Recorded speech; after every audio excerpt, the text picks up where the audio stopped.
I was diagnosed with non-Hodgkin's lymphoma, which is a type of blood cancer, which was at the time terminal. We had savings. I set everything in order so that Lynn could pick up the finances for when I died. My emotional state at the time was quite depressed, struggling to hold what little I had together. It was all quite scary. My workplace was very understanding. They immediately gave me time off. So Lynn, my wife, was split in two. One half was looking after children and the other half was visiting me in hospital.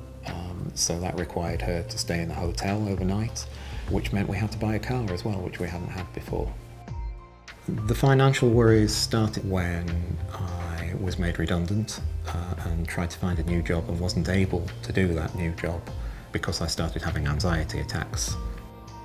The money had run down, but we weren't concerned at the time because I still had a job. But when the job went, then it became crisis level. The anxiety attacks came as part of some post-traumatic stress from the cancer. I had a very large operation and a long recovery time, and the trigger was losing the stability of a job.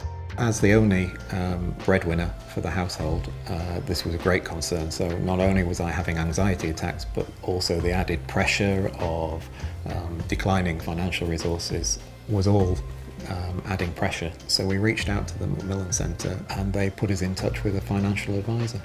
He advised us which benefits were best for us, which ones we could apply for, and what chance we stood of receiving some help. Having an advisor made a major difference to us. It took some of the stress and some of the worry out of the situation so that I could focus on recovery. It continues to be a surprisingly hard journey 7 years on from diagnosis. Today I am able to go back to work. Our financial situation is still not there, but it's better and we have more stability.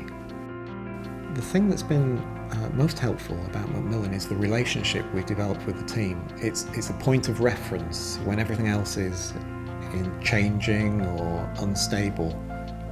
We know where to go and they will find us help.